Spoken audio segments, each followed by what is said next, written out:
Hello viewers, welcome to vlog 34. আপনারা দেখছেন doctor on YouTube. Myself doctor Joydev, I am a consultant pathologist and general physician. আমার এই চ্যানেলে আমি সবসময় চেষ্টা করি আপনাদের স্বাস্থ্য সংক্রান্ত সমস্যার কথা অতি সহজে এক্সপ্লেন করার।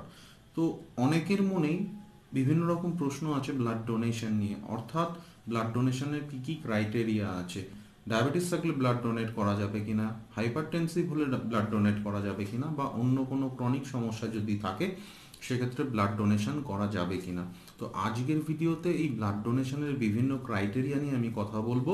ভিডিওটি শেষ পর্যন্ত দেখতে থাকুন এবং আপনাদের মনে যদি কোনো প্রশ্ন থাকে তাহলে সেই প্রশ্নটি অবশ্যই নিচের কমেন্ট সেকশনে পোস্ট করবেন। আমি আমাদের পরবর্তী ব্লগে চেষ্টা করব আপনার সমস্যা নিয়ে আলোচনা করার।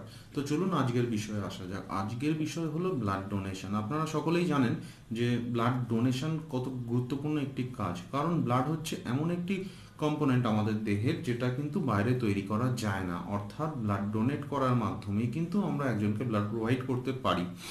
তো ব্লাডের যে নর্মাল উপাদান যেগুলি থাকে সেগুলি হলো লোহিত রক্তকণিকা বা আরবিসি, ডাব্লিউবিসি বা শ্বেত রক্তকণিকা এবং প্লেটলেট বা অনুচক্রিকা। আপনি যখন 1 ইউনিট ব্লাড প্রদান করেন সেই 1 ইউনিট ব্লাড থেকে কিন্তু 3টে টোটাল ইউনিট তৈরি হয়, অর্থাৎ কম্পোনেন্ট সেপারেশনের মাধ্যমে 1 ইউনিট ব্লাড থেকে 1 ইউনিট প্যাকড আরবিসি বা পিআরবিসি, 1 ইউনিট প্লেটলেট তৈরি করা যায় এবং 1 ইউনিট কিন্তু ফ্রেশ ফ্রোজেন প্লাজমা বা এফএফপি প্রিপেয়ার করা যায়। সুতরাং আপনি বুঝতেই পারছেন, যদি আপনি 1 ইউনিট ব্লাড দান করেন তার থেকে কিন্তু 3জন পেশেন্ট উপকৃত হতে পারে।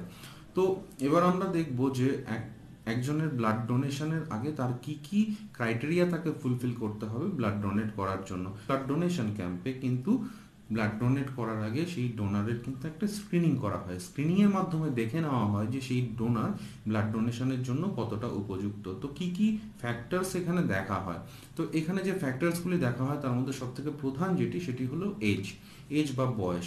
একজন কিন্তু ব্লাড ডোনারের এজ কিন্তু 18 to 65 ইয়ার্স হতে হবে, অর্থাৎ 18 থেকে 65 বছর বয়স্ক হলে তবে কিন্তু সে রক্তদান করতে পারে। 18 বছরের কম হলে বা 65 বছরের বেশি হলে সেক্ষেত্রে কিন্তু তাদের রক্ত সাধারণত নেওয়া হয় না। আর কি ফ্যাক্টরস দেখা হয়, আর হচ্ছে ওয়েট বা ওজন মিনিমাম ওজন হতে হয় ব্লাড ডোনেশনের জন্য 50 কেজি, অর্থাৎ 50 কেজি। 50 কেজির নিচে ওজন হলে সাধারণত সেই সকল ডোনার থেকে কিন্তু ব্লাড নেওয়া হয় না। আর ডক্টর কি কি আর এক্সাম করেন, ডক্টর বিভিন্ন রকম ক্লিনিক্যাল এক্সামিনেশনের মাধ্যমে কিন্তু একজন ডোনারের কিন্তু ফিটনেস অ্যাসেস করেন। তার মধ্যে কি কি দেখেন, যেমন হচ্ছে যে ডোনারের পালস রেট দেখেন। পালস রেট নর্মালি যেটা হয় 50 to 100 এর মধ্যে যদি থাকে সেক্ষেত্রে তাকেই কিন্তু ব্লাড ডোনেশনের জন্য অ্যালাউ করা হয়। আর কি কি দেখা হয়, ব্লাড প্রেশার দেখা হয়। আমরা জানি যে ব্লাড প্রেশারের দুটি পার্ট আছে, একটি হলো সিস্টোলিক ব্লাড প্রেশার আর একটি হলো diastolic blood pressure. Diastolic blood pressure যদি 50 থেকে 100-র মধ্যে থাকে তবেই তাকে কিন্তু অ্যালাউ করা হয়। 50-এর নিচে বা 100-র উপরে যদি blood pressure diastolic blood pressure থাকে সেক্ষেত্রে কিন্তু সেই ডোনারকে ডোনেশনের জন্য ফিট করা হয় না। আর সিস্টোলিক ব্লাড প্রেশারের ক্ষেত্রে কিন্তু সেই ভ্যালুটি হচ্ছে 100 থেকে 180, অর্থাৎ 100-র নিচে বা 180-র উপরে হলে তাকে কিন্তু ব্লাড ডোনেশনের জন্য অ্যালাউ করা যায় না। আর কি দেখতে হয়, আর ডোনারের কিন্তু বডি টেম্পারেচার দেখতে হয়। বডি টেম্পারেচার কিন্তু সবসময় হতে হবে 37.5 ডিগ্রি সেন্টিগ্রেডের নিচে। এছাড়াও আর কি কি দেখা হয়, এছাড়াও দেখা হয় যে সেই ডোনার এর আগে ব্লাড ডোনেট করেছেন কিনা। যদি দেখা যায় যে তিনি ডোনেট করেছেন এবং উইদিন লাস্ট 3 মান্থস তিনি ডোনেট করে থাকেন তাহলে কিন্তু তাকে ব্লাড ডোনেট করতে অ্যালাউ করা হয় না। কারণ আমরা জানি যে আমাদের লোহিত রক্তকণিকা বা আরবিসি সেটা কিন্তু আমাদের শরীরে উৎপন্ন হওয়ার পরে সেটি সাধারণত আমাদের কিন্তু বোন ম্যারো বা অস্থিমজ্জা থেকে উৎপন্ন হয়। উৎপন্ন হওয়ার পরে মোটামুটি 120 দিন অবধি থাকতে পারে, তাই এই 120 দিন এই সময়টাকে কিন্তু কাট অফ হিসাবে ধরে নেওয়া হয়। অর্থাৎ একবার কেউ ব্লাড ডোনেট করলে তার 3 মাসের মধ্যে কিন্তু ব্লাড ডোনেট করতে পারেন না। তো এবার আমরা দেখব যে কোন কোন কন্ডিশনগুলি যদি ডোনারে থাকে সেক্ষেত্রে কিন্তু তার ব্লাড ডোনেশন একদমই সম্ভব নয়। তো তার মধ্যে প্রথমেই হলো যে কন্ডিশনটি সেটি হলো এইচআইভি বা এইডস। এই এইডস বা এইচআইভি রোগী যদি কেউ থাকেন তিনি কিন্তু কখনোই ব্লাড ডোনেট করতে পারবেন না। এই এইচআইভি বা এই ইনফেকশন ছাড়াও আরও কিছু ইনফেকশন আছে, আরও কিছু ভাইরাল ইনফেকশন থাকে, সেগুলোর ক্ষেত্রেও কিন্তু ব্লাড ডোনেশন অ্যালাউ করা হয় না। তার মধ্যে প্রধান হচ্ছে হেপাটাইটিস বি ইনফেকশন এবং হেপাটাইটিস সি ইনফেকশন। এই দুটি ইনফেকশন এমন ইনফেকশন, যদি কোনো ডোনারের হেপাটাইটিস বি বা হেপাটাইটিস সি ইনফেকশন থাকে তাকে কিন্তু ব্লাড ডোনেশনের জন্য অ্যালাউ করা হয় না। আর কোন ক্ষেত্রে কিন্তু ব্লাড ডোনেশনের ক্ষেত্রে ডোনারকে অ্যালাউ করা হয় না? যদি সেই ডোনারের previous history of cardiac arrest থাকে, অর্থাৎ তার যদি আগে কোনো হার্টের কোনো বড় সমস্যা থেকে থাকে, তাহলে তাকে কিন্তু ব্লাড ডোনেশনের জন্য অ্যালাউ করা হয় না। যদি কোনো ডোনারের ক্যান্সার থেকে, বিশেষত ব্লাড ক্যান্সার বা লিম্ফোমা এই ধরনের ক্যান্সার যদি কোনো ডোনারের থাকে, তাহলে কিন্তু তাকে সাধারণত ব্লাড ডোনেশনের জন্য অ্যালাউ করা হয় না।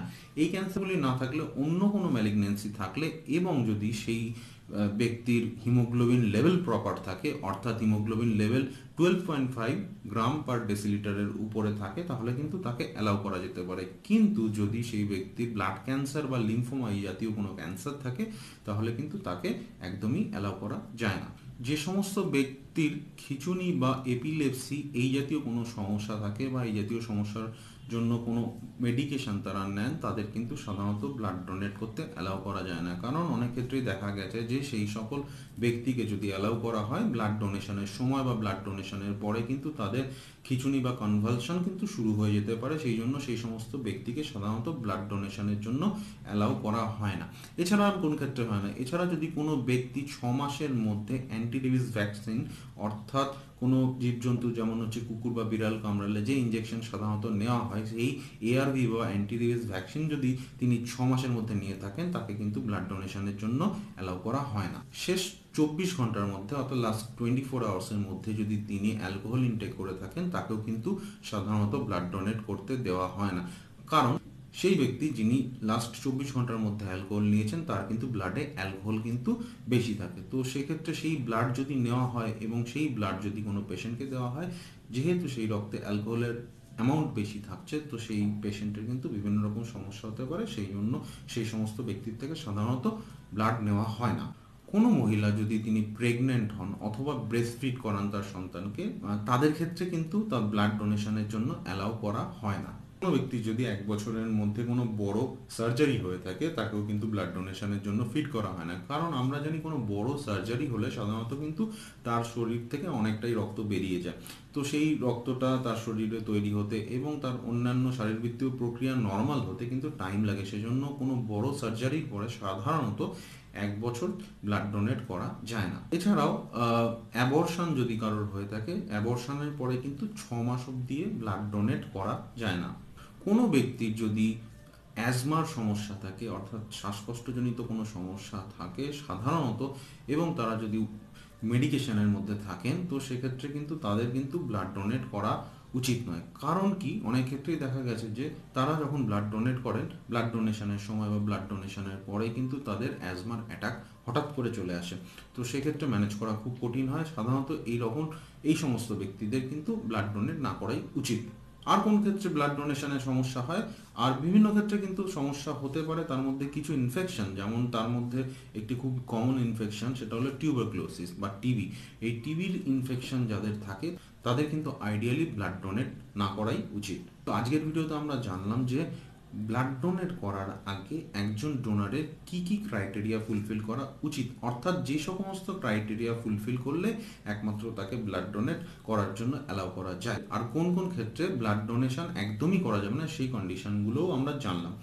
এরপরও যদি আপনাদের মনে কোনো প্রশ্ন থাকে, তাহলে সেই প্রশ্নটি নিচের কমেন্ট সেকশনে অবশ্যই পোস্ট করবেন। আমি চেষ্টা করবো আমাদের পরবর্তী ভিডিওতে আপনার সমস্যা নিয়ে আলোচনা করার। তো এবার ছোট করে একটু জেনে নিই যে ব্লাড ডোনেশনের পরে সেই ব্লাড ইউনিট নিয়ে কি করা হয়। ব্লাড ডোনেশনের পরে ফার্স্টে যেটা করা হয়, সেই ব্লাডের কিন্তু গ্রুপিং করা হয়।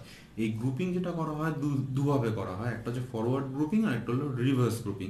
এই গ্রুপিং ছাড়া আর যেটা করা হয়, বিভিন্ন রকম ব্লাডে ইনফেকশন আছে কিনা, যেমন হচ্ছে যে HIV, hepatitis B, hepatitis C, malaria, syphilis, এই সমস্ত ইনফেকশন আছে কিনা সেগুলো কিন্তু টেস্ট করে দেখা হয়। তারপরে কিন্তু সেই ব্লাড থেকে কিন্তু বিভিন্ন রকম কিন্তু ব্লাড প্রোডাক্ট কিন্তু তৈরি করা যেতে পারে। তার মধ্যে হলো পিআরবিসি বা প্যাকড রেড সেল, প্লেটলেট করা যেতে পারে, এবং সেক্ষেত্রে কিন্তু এবং কিছু ক্ষেত্রে দরকার পড়লে কিন্তু ফ্রেশ ফ্রোজেন প্লাজমা, যেটাকে আমরা কমনলি এফএফপি বলে জানি, সেই কম্পোনেন্টে কিন্তু প্রিপেয়ার করা হয়। এবং সেই ব্লাডটি ট্রান্সফিউজ করার আগে সেই ব্লাড ইউনিটের আবার কিন্তু পুনরায় ব্লাড গ্রুপিং করা যেতে পারে। এবং সেক্ষেত্রে যেটা সবথেকে ইম্পর্ট্যান্ট সেটা হলো ক্রস ম্যাচিং, অর্থাৎ যে রেসিপিয়েন্ট বা যাকে ব্লাডটি দেওয়া হবে তার ব্লাডের স্যাম্পেলের সাথে কিন্তু যে ইউনিটের ব্লাডটি দেওয়া হচ্ছে সেই ইউনিটের ব্লাডকে ম্যাচ করে দেখানো হয় যে সেই ব্লাডটি সেই রেসিপিয়েন্টের জন্য কম্প্যাটিবল কিনা। যদি কম্প্যাটিবল হয় তাহলেই সেই ইউনিটটি কিন্তু সেই রেসিপিয়েন্টকে দেওয়া যেতে পারে। তো আজকের ব্লগে এটুকুই থাক। আমাদের পরবর্তী ব্লগে অন্য কোনো বিষয় নিয়ে আলোচনা হবে। আপনাদের যদি স্বাস্থ্য সংক্রান্ত কোনো প্রশ্ন থাকে সেই প্রশ্নগুলি নিচে কমেন্ট সেকশনে অবশ্যই পোস্ট করবেন। আমি চেষ্টা করব আমাদের পরবর্তী ভিডিওতে আপনার সমস্যা নিয়ে আলোচনা করার। এবং আমাদের ফেসবুক পেজটি যদি এখনও ফলো না করে থাকেন তাহলে অবশ্যই সেটিকে ফলো করুন, কারণ এই ফেসবুক পেজে কিন্তু আমাদের নতুন ভিডিওর নোটিফিকেশন সবার আগে আসে। তার সাথে যদি আমাদের ইউটিউব চ্যানেলটি সাবস্ক্রাইব না করে থাকেন তাহলে আপনার মোবাইল স্ক্রিনের ঠিক নিচে যে লাল রঙের সাবস্ক্রাইব বাটনটি আছে সেটি প্রেস করবেন এবং তারপরে ঠিক তার পাশেই যে বেল আইকনটি অ্যাপিয়ার করবে সেটিও প্রেস করবেন। এর ফলে আমাদের ভিডিওগুলি আপনার কাছে ইনস্ট্যান্টলি পৌঁছে যাবে। Till then, stay fit, be healthy.